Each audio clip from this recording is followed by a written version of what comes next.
வணக்கம் மக்களே. நம்ம கார்த்திக் கதையில February 10 என்ன நடக்க போகுது அப்படிங்கறத பத்தி தாங்க இந்த வீடியோல இப்ப நம்ம பார்க்க போறோம். இந்த வீடியோவுக்கு மறக்காம லைக் பண்ணிக்கோங்க. நீங்க லைக் பண்றதுதான் எங்களுக்கு அடுத்த வீடியோ போடுறதுக்கு ரொம்பவே இன்ட்ரெஸ்டிங்கா இருக்கும். என்ன நடக்குது அப்படின்னு பாத்துக்கிட்டீங்கன்னா, அந்த சிவனடி இருக்காருல்ல, அவரு சந்திரா அப்படின்னு நினைச்சுக்கிட்டு மயிலு போன் அட்டன் பண்ணதே தெரியாம எல்லா விஷயத்தையும் சொல்லிடுறாங்க. மயிலு இதையெல்லாம் கேட்டதும், அட பாவியலா, நீங்க கொஞ்சம் கூட திருந்தவே மாட்டீங்கல்ல, இதோ வர இப்பவே சகலை கிட்ட போயிட்டு இந்த விஷயத்தையெல்லாம் சொல்றேன் அப்படின்னு அவரு நேரா ஹீரோ கிட்ட, சகல சகல எங்க இருக்கீங்க அப்படின்னு. ஹீரோ நேரா மயில பார்த்து, சொல்லுங்க என்னாச்சு அப்படின்னு. அவரு சொல்றாரு, சகல, அவனுங்க கொஞ்சம் கூட திருந்துற மாதிரியே இல்ல. ஆபத்தான பொருளை அம்மா இருக்காங்கல்ல, அவங்க சிலைக்கு பின்னாடி வச்சிருக்காங்களாம். எப்படியாவது நம்ம போய் அதை எடுக்கணும். இதை கேட்டதும் நம்ம ஹீரோவுக்கு ரொம்ப ஷாக்கிங்கா இருக்கு. அவங்க கொஞ்சம் கூட திருந்தவே மாட்டாங்களா, ஏன் இப்படிப்பட்ட ஒரு காரியத்தை பண்றாங்க அப்படின்னு. அதுக்கு அவரு சொல்றாரு, ஆமா சகல, அவனுங்க கொஞ்சம் கூட திருந்தவே மாட்டானுங்கன்னு நினைக்கிறேன். எப்படியாவது நம்ம வந்துட்டு அந்த ஆபத்தான பொருளை எடுக்கணும். வாங்க சகல அப்படின்னு சொன்னதும் ரெண்டு பேருமே சேர்ந்து அங்க போறாங்க. அங்க போய் பார்த்தா நம்ம ஹீரோ காவலுக்கு வச்சிருந்த அந்த செக்யூரிட்டி மயங்கி கிடக்குறாரு. அப்போ மயிலு சொல்றாரு, சகல, இதுவும் அவனுங்களோட வேலையா தான் இருக்கும். பாத்தீங்களா என்ன காரியம் பண்ணிருக்கானுங்க அப்படின்னு அப்படின்னு அந்த செக்யூரிட்டியை கிளப்பி, யோ என்னையாச்சு அப்படின்னு சொல்லி கேட்க, செக்யூரிட்டி சொல்றாரு, சார் என்னாச்சுன்னு எனக்கே தெரியல, திடீர்னு மயங்கி விழுந்துட்டேன் அப்படின்னு. இது கேட்டதும் மயிலு சொல்றாரு, சகல, இது கண்டிப்பா அந்த சிவனாண்டி முத்து அவனுங்களோட வேலையா தான் இருக்கிறதுக்கு வாய்ப்பு இருக்கு. இப்ப வாங்க சகல, நம்ம போய் கண்டுபிடிப்போம் அப்படின்னு சொல்ல, ஹீரோ சொல்றாரு, சரி வாங்க அப்படின்ட்டு அங்கேருந்து போறாங்க. அங்க போய் பார்த்தா அவங்க அம்மாவோட சிலைக்கு பின்னாடி அந்த ஆபத்தான பொருள் இருக்கு. அதை பார்த்ததும் மயிலுக்கு செம ஷாக்கு. என்ன சகல இது, இது எப்படி நம்ம எடுக்கிறது அப்படின்னு. அப்ப ஹீரோ சொல்றாரு, சரி இந்த ஊருக்குள்ள உங்களுக்கு யாராவது தெரியுமா. மயிலு சொல்றாரு, தெரிய சகல, இது எப்படியும் அதோட வேலையை காட்டுறதுக்கு நாளைக்கு காலையில 10 மணி வரைக்கும் டைம் இருக்கு. அதுக்குள்ளேயே நம்ம ஏதாவது டச் பண்ணா ஏதாவது ஆகிரும். இத பத்தி தெரிஞ்சவங்களை நம்ம கூப்பிடுறது நல்லது. இத கேட்டதும் ஹீரோவும் சரி வாங்க அப்படின்ட்டு நேரா அந்த ஊருக்குள்ள ஆபத்தான பொருளை தயாரிக்கிறவங்கள போய் பாக்குறாங்க. அவரு சொல்றாரு, சொல்லுங்க தம்பி அப்படின்னு. ஹீரோ சொல்றாரு, இது மாதிரி ஒரு உதவி தேவைப்படுது. அவரு சொல்றாரு, சொல்லுங்க தம்பி என்ன உதவி அப்படின்னு. அப்ப ஹீரோ வந்துட்டு அங்க கூட்டிட்டு வராங்க. கூட்டிட்டு வந்துட்டு காமிக்கிறாங்க. அவரு அதை பார்த்ததும், தம்பி யாரு தம்பி இந்த காரியத்தை பண்ணது அப்படின்னு. ஹீரோ சொல்றாரு, இது யாரு அப்படிங்கிறது எனக்கு தெரியும். நீங்க இதை மட்டும் எப்படி ஆக்டிவேட் பண்றது டிஆக்டிவேட் பண்றதுன்னு மட்டும் சொல்லுங்க. அப்ப அவரு வந்துட்டு ஹீரோ கிட்ட சொல்லி காமிக்கிறாரு. அப்ப ஹீரோ அதையெல்லாம் பார்த்துட்டு, சரிங்க ரொம்ப தேங்க்ஸ்.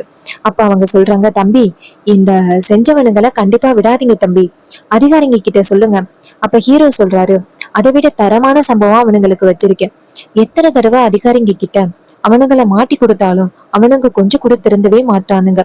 மறுபடி இதே மாதிரி தவிர தொடர்ந்து பண்ணிக்கிட்டு இருக்கானுங்க. சோ இதுக்கப்புறமா நம்ம பாவம் பாக்குறது நல்லதில்ல அப்படின்னு தெரிஞ்சு போச்சு. சோ நான் ஒரு பிளான் பண்ணிருக்கேன். இது கேட்டதும் அவரும், சரிங்க தம்பி, அவனுங்களும் திருந்துற மாதிரி தெரியல, நீங்க என்ன பிளான் பண்ணணுமோ பண்ணுங்க. இது கேட்டதும் ஹீரோவும் சரி அப்படிங்கிறாரு. அதுக்கப்புறம் அந்த ஆள் அந்த இடத்துல இருந்து போனதோட மயிலே நேரா ஹீரோவை பார்த்து, சகல, என்ன சகல, ஏதோ தரமான ஒரு சம்பவத்தை பிளான் பண்ணிட்டீங்க அப்படின்னு தெரியுது, என்ன சகல அப்படின்னு. அப்ப ஹீரோ சொல்றாரு, இது மாதிரி அவனுங்களை இத்தனை தடவை அதிகாரிங்க கிட்ட மாட்டி கொடுத்தாலும் அவனுங்க கொஞ்சம் கூட திருந்துற மாதிரியே தெரியல. சோ அவனுங்களுக்கு ஒரு தரமான ஒரு ஐடியா பண்ணிருக்கேன். இதை கேட்டதும் மயிலும், சரி வாங்க சகலா அப்படின்ட்டு ரெண்டு பேருமே சேர்ந்து கிளம்புறாங்க. அந்த ஆபத்தான பொருளை நம்ம ஹீரோ கையில எடுத்துக்கிறாரு. நேரா சிவனாண்டியோட வீட்டுக்கு யாருக்கும் தெரியாம போறாங்க. அங்க போயிட்டு சிவனாண்டி ரூமுக்குள்ள போயிட்டு அந்த ஆபத்தான பொருளை வைக்கிறாங்க. வச்சுட்டு வெளியில வராங்க. மயில சொல்றாரு, சகல, அவனுங்க ரெண்டு பேரும் நம்ம வீட்டுக்குள்ள வந்தது கூட தெரியாம இப்படி தூங்கிட்டு இருக்கானுங்க. நாளைக்கு தரமான சம்பவம் நடக்க போகுது அப்படின்னு காத்துக்கிட்டு இருக்கானுங்க போல. அதான் நிம்மதியா தூங்குறாங்க. ஆனா இவனுங்களுக்கு தான் அந்த ஆப்பு நடக்க போகுது அப்படிங்கிறது இவனுங்களுக்கு தெரியல. அப்ப ஹீரோ சொல்றாரு, ஆமா அப்படின்ட்டு பேசிக்கிட்டு இருக்காங்க. அதுக்கப்புறம் மயிலு சொல்றாரு, சரி வாங்க சகல போவோம் அப்படின்னு ரெண்டு பேருமே சேர்ந்து கிளம்புறாங்க. அதுக்கப்புறம் பொழுது விடியுது. பொழுது விடிஞ்சதும் அந்த முத்துவும் சிவனாண்டியும் செம்ம ஹாப்பியா கிளம்புறாங்க. சிவனாண்டி சொல்றாரு, மவனே இன்னைக்கு தாண்டா நான் நல்லா தூங்குனேன். இங்க பாருடா, இன்னைக்கு நடக்க போற இந்த சம்பவம் டிரைவர் பையில நம்ம பழி வாங்கிட்டோம் அப்படின்னு ரொம்ப ஹாப்பியா இருக்க போறோம். இன்னைக்கு பார்ட்டி கொண்டாட போறோம் அப்படின்னு சிவனாண்டி சொல்றாரு. சித்தப்பா, எதுக்கும் நம்ம வந்துட்டு அந்த சம்பவம் நடக்கிற இடத்துக்கு போயிடுவோமா? அதுக்கு முத்து சொல்றாரு, இல்லடா மவனே, அங்க போனோம் அப்படின்னா நம்ம கண்டிப்பா ஏதாவது பண்ணிருப்போம் அப்படின்னு அவன் கண்டுபிடிப்பான். சோ நம்ம அங்க போறது நல்லது கிடையாது. நம்ம இங்கே இருப்போம். அங்க இந்த மாதிரி தரமான சம்பவம் நடந்துருச்சு அப்படின்னு நமக்கு செய்தி வரும்ல, அதுக்கப்புறம் நம்ம அங்க போவோம். இதை கேட்டதும் அவரும், ஆமா சித்தப்பா, நீங்க சொல்றது சரிதான். அங்க தரமான சம்பவம் நடந்து முடியட்டும், அதுக்கப்புறம் நம்ம போவோம் அப்படின்னு ரொம்ப ஹாப்பியா பேசிக்கிட்டு இருக்காங்க. இன்னொரு பக்கம் நம்ம ஹீரோ என்ன பண்றாருன்னா, எல்லாருக்கிட்டையும் இது மாதிரி இன்னும் கொஞ்ச நேரத்துல திறப்பு விழா நடக்க போகுது, எல்லாரும் வாங்க அப்படின்னு சொன்னதும் அவங்களும் சரி அப்படின்னு சொல்லிட்டு கிளம்புறாங்க. ஆனா ஈஸ்வரி மட்டும் கிளம்பவே இல்லை. அதுக்கு வில்லி நேரா ஹீரோவை பார்த்து, என்ன அக்கா உன்னோட ஃபங்க்ஷனுக்கு வருவா அப்படின்னு காத்துக்கிட்டு இருக்கியோ? அக்கா கண்டிப்பா உன்னோட ஃபங்க்ஷனுக்கு வரதுக்கு வாய்ப்பே கிடையாது. நீ தேவையில்லாம இங்க நின்னு டயத்தை வேஸ்ட் பண்ணிக்கிட்டு இருக்க, கிளம்பு அப்படின்னு சொல்ல, அப்ப ஹீரோயின் நேரா அவங்க சித்திய பார்த்து, இங்க பாருங்க சித்தி, நீங்க தேவையில்லாம என் புருஷனோட விஷயத்துல தலையிட்டே இருக்கீங்க. அம்மா வரணும் அப்படின்னு நினைச்சா அவங்க வருவாங்க. நீங்க தேவையில்லாம அம்மா கிட்ட கண்டதையே சொல்லி அவங்கள தடுக்காதீங்க அப்படின்னு. இது கேட்டதும் வில்லி சொல்றாங்க, இங்க பாரு, தேவையில்லாம நீ தலையிடாதடி அப்படின்னு. அப்ப ஈஸ்வரி சொல்றாங்க, இங்க பாருங்க, இப்ப எதுக்கு நீங்க தேவையில்லாம சண்டை போட்டுக்கிட்டு சத்தம் போட்டுக்கிட்டு இருக்கீங்க? என்ன ஆனாலும் சரி, நான் வரமாட்டேன் அப்படின்னு நான் ஆரம்பத்திலேயே சொல்லிட்டேன் அப்படின்னு ஈஸ்வரி நேரா அவங்களோட ரூமுக்கு போறாங்க. ஹீரோ நேரா எல்லாரையும் பார்த்து, இங்க பாருங்க, அத்தை கண்டிப்பா வருவாங்க, எல்லாருக்கும் என் மேல நம்பிக்கை இருக்குல்ல?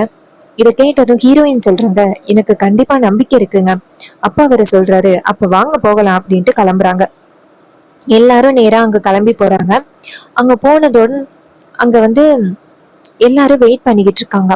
இன்னொரு பக்கம் அமைச்சர் இருக்காங்கல்ல, அவங்க நேரா அந்த ஊருக்குள்ள வராங்க. வந்துட்டு ஊரு தலைவி யாரு அப்படின்னு சொல்ல, அவங்க எல்லாருமே ஈஸ்வரி மேடம் அப்படின்னு சொல்றாங்க.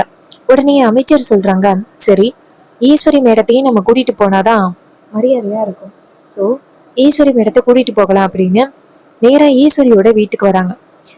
அப்ப ஈஸ்வரி அமைச்சர் வரத பார்த்துட்டு ஈஸ்வரி ஷாக் ஆகுறாங்க. என்னடா இது, அமைச்சர் வந்திருக்காங்களே அப்படின்னு. அப்போ அமைச்சர் நேரா ஈஸ்வரிய பார்த்து, வணக்கம் மேடம், நல்லா இருக்கீங்களா அப்படின்னு சொல்ல, ஈஸ்வரி சொல்றாங்க, நான் நல்லா இருக்கேன், இவ்வளவு தூரம் வந்திருக்கீங்களே அப்படின்னு. அதுக்கு அமைச்சர் சொல்றாங்க, இந்த ஊருக்குள்ள ஒரு பெரியவங்களோட சிலையை திறந்து வைக்க போறேன், அதான் உங்களையும் சேர்த்து கூட்டிட்டு போகலாம் அப்படின்னு வந்தேன். நீங்க இந்த ஊரு தலைவி தானே, நீங்க வராம இருக்கீங்களே? அதுக்கு ஈஸ்வரி சொல்றாங்க, இல்ல மேடம், நான் வரல அப்படின்னு. அமைச்சர் சொல்றாங்க, இங்க பாருங்க, நீங்க இந்த ஊருக்கோட தலைவி, நீங்க வராம இருக்கலாமா? அதுவும் நான் வந்திருக்கேன், வாங்க அப்படின்னு சொன்னதும் அப்ப வில்லி நினைக்கிறாங்க, ஐயோ, இது கண்டிப்பா அந்த டிரைவர் பயலோட பிளானா தான் இருக்கும். அவன் எப்படியோ அக்கா காரிய வர வைக்கிறதுக்காக இப்படி பிளான் பண்ணிட்டானே அப்படின்னு. அப்ப ஈஸ்வரி அமைச்சரை பார்த்து, சரி, இங்க கூப்பிட்டுட்டீங்க, நான் வராம இருப்பேனா அப்படின்னு சொல்லிட்டு நேரா கிளம்புறாங்க. எல்லாருமே சேர்ந்து நேரா அந்த ஃபங்க்ஷனுக்கு போறாங்க. இன்னொரு பக்கம் நம்ம ஹீரோ எல்லாருமே காத்துக்கிட்டு இருக்காங்க, இன்னும் கொஞ்ச நேரத்துல அமைச்சர் வருவாங்க அப்படின்னு. நம்ம ஹீரோவுக்கு தெரியும், கண்டிப்பா வந்துட்டு அந்த அமைச்சர் அத்தைய கூட்டிட்டு வருவாங்க அப்படின்னு. கரெக்டா அந்த அமைச்சரும் ஈஸ்வரிய கூட்டிகிட்டு வந்துகிட்டு இருக்காங்க. அங்க உள்ளவங்க எல்லாருமே ஈஸ்வரி வரதை பார்த்துட்டு சந்தோஷப்படுறாங்க. ஒரு பக்கம் வில்லி அப்புறம் ஈஸ்வரி 2 பேரும் வராங்க. அப்ப ஹீரோ வந்துட்டு நேரா வில்லிய பார்த்து நக்கலா முறைக்க, அப்ப வில்லி நினைக்கிறாங்க, ச்சே, இவன் சாதிச்சுட்டானே அப்படின்னு. அப்போ ஈஸ்வரி அந்த இடத்துக்கு வந்துட்டு எல்லாரையும் வணக்க சொல்லிட்டு, அமைச்சர் கூப்பிட்டாங்க அப்படிங்கிற ஒரு காரணத்துக்காக தான் நான் இங்க வந்திருக்கேன், மத்தபடி நான் யாருக்காகவும் இங்க வரல அப்படின்னு. அதுக்கு நம்ம ஹீரோ சொல்றாரு, இந்த இடத்துக்கு நீங்க வந்ததுனாலே எனக்கு ரொம்ப சந்தோஷம் தான் அப்படின்னு. அமைச்சர் நேரா ஹீரோவை பார்த்து, உங்களுக்கு இவங்களை தெரியுமா அப்படின்னு கேட்க, அதுக்கு ஹீரோ சொல்றாரு, இவங்க என்னுடைய அத்தை, இவங்களோட பொண்ணு தான் நான் கல்யாணம் பண்ணியிருக்கேன் அப்படின்னு. அமைச்சர் சொல்றாங்க, ரொம்ப ஆச்சரியமாவும் இருக்கு, பெருமையாவும் இருக்கு, நீங்க வந்துட்டு அபிராமியோட பொண்ணை கல்யாணம் பண்ணிருக்கீங்களா? அபிராமி, ஈஸ்வரி, நீ ரொம்ப கொடுத்து வச்சிருக்கணும் தெரியுமா அப்படின்னு சொல்ல, அதுக்கு ஈஸ்வரி அமைதியா இருக்காங்க. அதுக்கு அமைச்சர் சொல்றாங்க, இங்க பாருங்க ஈஸ்வரி, அபிராமி நிறைய பேருக்கு நல்லது பண்ணிருக்காங்க தெரியுமா?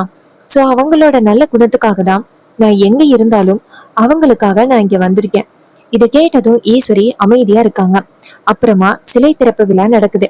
இன்னொரு பக்கம் அந்த சிவனாண்டியோட ஆளு ஒருத்தன் அப்படியே வீடியோ கால்ல காமிச்சுக்கிட்டு இருக்கான் அங்க என்ன நடக்குது அப்படின்னு. சிவனாண்டி சொல்றாரு, சித்தப்பா இன்னும் 10 நிமிஷம் தான் சித்தப்பா இருக்கு. சோ இன்னும் கொஞ்ச நேரத்துல அங்க உள்ளவங்க நிறைய பேரு காலியாக போறாங்க அப்படின்னு ரொம்ப சந்தோஷமா பேசிக்கிட்டு இருக்காங்க. அதே நேரத்துல நம்ம ஹீரோ என்ன பண்றாருன்னா, நேரா அந்த வில்லன்கள் 2 பேருக்குமே போன் பண்றாங்க. அப்போ வில்லன் போனை பார்த்துட்டு, என்ன இது, அந்த டிரைவர் பையன் இந்த நேரத்துல நமக்கு கால் பண்ணிருக்கான், எதுக்கு அவன் நமக்கு கால் பண்ணிருக்கான் அப்படின்னு முத்து சொல்றாரு. என்னன்னு தெரியலடா மோனே, என்னன்னு கேட்டு பாரு அப்படின்னு. அப்ப அவரு போன் அட்டன் பண்ணி, என்ன டிரைவர் பையலே, எதுக்கு எனக்கு போன் பண்ணிருக்க, அதான் உங்க அம்மாவோட சிலை திறப்பு விழாவை ரொம்ப நல்லபடியா கொண்டாட போறியே, அப்புறம் எதுக்கு எனக்கு போன் பண்ணிருக்க. அப்ப ஹீரோ சொல்றாரு, என்ன இந்த சிலை திறப்பு விழா நடக்காது அப்படின்னு நீ ரொம்ப சந்தோஷத்துல இருக்கிற போல. அதுக்கு வில்லன் சொல்றாரு, இங்க பாரு, நான் எதுவுமே பண்ணவே இல்லை, நீ தேவையில்லாம என்னோட விஷயத்துல நீ தலையிடுற. அதுக்கு ஹீரோ சொல்றாரு, இங்க பாரு, நீ என்னெல்லாம் பண்ண அப்படிங்கறது எனக்கு நல்லாவே தெரியும். நேரா நான் சொல்ற இடத்துக்கு வீட்டுக்குள்ள போ. இது கேட்டதும் சிவனாண்டி சொல்றாரு, இப்ப எதுக்கு நீ சொல்ற இடத்துக்கு நான் போகணும் அப்படின்னு. அப்ப ஹீரோ சொல்றாரு, நீ போன அப்படின்னா உனக்கு ஒரு உண்மை தெரியறதுக்கு வாய்ப்பு இருக்கு. இது கேட்டதும் சிவனாண்டியும் சரி போறேன் அப்படின்னு நேரா ஒரு ரூமுக்கு போறாரு. அங்க போனதும் ஹீரோ சொல்றாரு, நான் சொல்ற இடத்துல பாறேன் அப்படின்னு சொல்ல, அப்போ வில்லன் வந்துட்டு அந்த தலகனை எடுத்து பார்க்க அதுக்கு கீழே ஆபத்தான பொருள் இருக்கிறத பார்த்துட்டு செம ஷாக் ஆகுறாரு. அப்போ முத்து அதை பார்த்துட்டு, மவனை என்னடா இது, இதனால நான் நம்ம அபிராமியோட சிலைக்கு பின்னாடி வச்சுட்டு வந்தோம், இது எப்படா இங்க வந்துச்சு அப்படின்னு. அப்ப ஹீரோ சொல்றாரு, இங்க பாரு, நேத்து உன் பொண்டாட்டின்னு நினைச்சுக்கிட்டு உண்மை எல்லாத்தையுமே சொல்லிட்டேன். சோ எல்லாமே இங்க என்கிட்ட ரெக்கார்டடா இருக்கு. இன்னும் கொஞ்ச நேரத்துல அந்த இடத்த விட்டு நீ தப்பிக்கல அப்படின்னா என்ன நடக்கும் அப்படிங்கிறது உனக்கே தெரியும். இது கேட்டதும் அவர் ஷாக் ஆகி, இங்க பாரு, தயவு செஞ்சு என்னை விட்டுரு அப்படின்னு சொல்ல, அப்ப ஹீரோ சொல்றாரு, உனக்கு நிறைய டைம் கொடுத்தேன், ஆனா நீ கொஞ்சம் கூட கேட்கவே இல்லை, திறந்தவே மாட்டேன் அப்படின்னு தான் சுத்திக்கிட்டு இருந்த.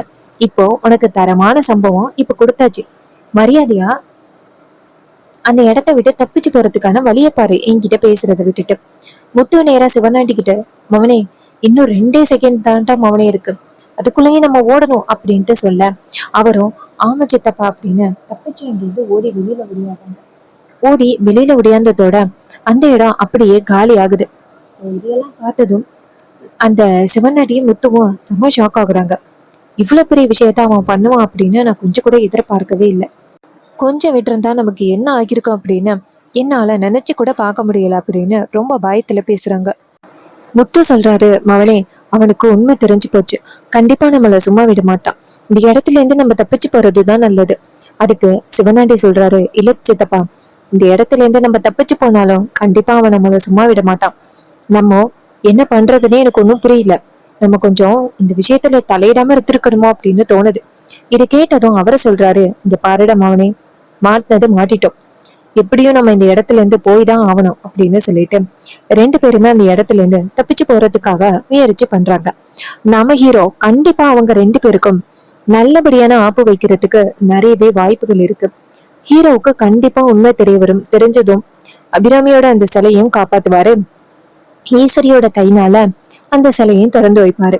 சிலை திறந்து வச்ச பிறகு அந்த சந்திராவுக்கு என்ன நிலைமை ஆகும் அப்படிங்கிறது உங்க எல்லாருக்குமே தெரியும். கண்டிப்பா சந்திரா வந்து அவங்க அம்மாவோட இடத்த சுத்தம் பண்ணி அந்த இடத்துல கண்டிப்பா வந்துட்டு விளக்கு போடுறதுக்கு நிறையவே வாய்ப்புகள் இருக்கு. இது எல்லாமே அப்கமிங் எபிசோடுல ரொம்ப ரொம்ப இன்ட்ரெஸ்டிங்கா நடக்க போகுது. ஸோ இதே மாதிரி இனிமே அப்டேட்ஸ் வேணும் அப்படின்னு நினைச்சீங்கன்னா நம்ம சேனலை மறக்காம சப்ஸ்கிரைப் பண்ணிட்டு பக்கத்துல உள்ள பெல் ஐகானையும் கிளிக் பண்ணி ஆல்னு செட் பண்ணிக்கோங்க. அப்பதாங்க அடுத்தடுத்து வீடியோ போடும் பொழுது உங்களுக்கு நோட்டிபிகேஷன் வரும், பார்க்கலாம். ஸோ இதே மாதிரி வேற ஏதாவது ஒரு கதையில பார்ப்போம். தேங்க்யூ ஃபார் வாட்சிங்.